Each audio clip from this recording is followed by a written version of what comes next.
Bonjour à tous et bienvenue dans votre journal des produits de bourse de l'Obsa du mardi 18 juin. Paris signe une première séance de la semaine en hausse d'1,54% à 3863 points. Et comme les marchés américains, la place parisienne espère que la Fed va poursuivre sa politique de soutien à l'économie américaine. Et la tendance parisienne a été soutenue par un début de séance optimiste à New York. Et parmi les valeurs sur la côte parisienne, Sanofi, Total ou AXA s'en sortent bien en légère hausse globalement à plus de 2%. Bonne tenue également des valeurs bancaires, plus 1,09% pour BNP Paribas. Et Société Générale empoche 1,33% et Crédit Agricole est à 0,78%. Et c'est France Télécom qui termine vedette des valeurs du CAC à plus 3,08%.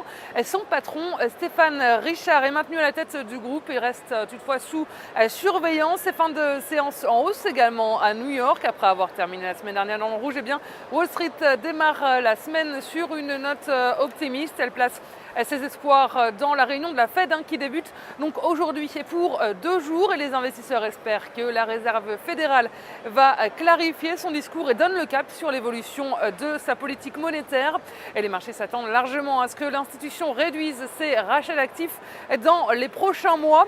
Un chiffre important est venu soutenir la tendance aux États-Unis. L'activité industrielle est dans la région de New York et s'est accélérée bien plus que prévu sur le mois de juin.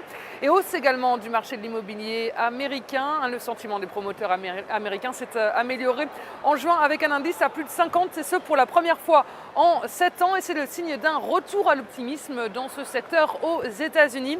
Et le marché américain va suivre jusqu'à donc aujourd'hui la réunion du G8 qui débutait hier en Irlande du Nord.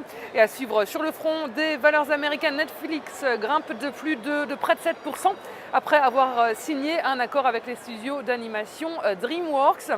Et le constructeur américain Boeing avance d'1,30%. Le marché a salué une série de commandes dans le cadre du salon aéronautique du Bourget.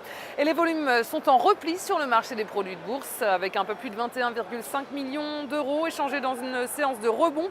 Et concernant la répartition par type de produits, les certificats sont en hausse à 86% des échanges et les warrants sont à 14%. Et du côté des transactions, les certificats représentent 76% des échanges et les warrants 24%. Et la répartition par sous-jacent nous indique que les indices sont en hausse avec 55% du marché et les actions sont à 41%. Et si on regarde la répartition des transactions sur les warrants, on voit que les indices représentent 48% des échanges, les actions sont à 50%, le taux de change et les autres warrants sont à 1%. Et on s'intéresse aujourd'hui au constructeur Vinci. D'un point de vue graphique, le titre a pris appui sur la zone des 37,80 € pour rebondir. Et le dépassement de l'ancienne résistance à 38,50 € confirme cette reprise technique. Et la valeur évolue par ailleurs au-dessus de ses moyennes mobiles courtes et longues. Et enfin, le RSI est repassé en territoire positif et accélère à la hausse, militant pour une phase de progression vers 42 € dans un premier temps. Et le dépassement de ce niveau amènera les cours sur les 44 €.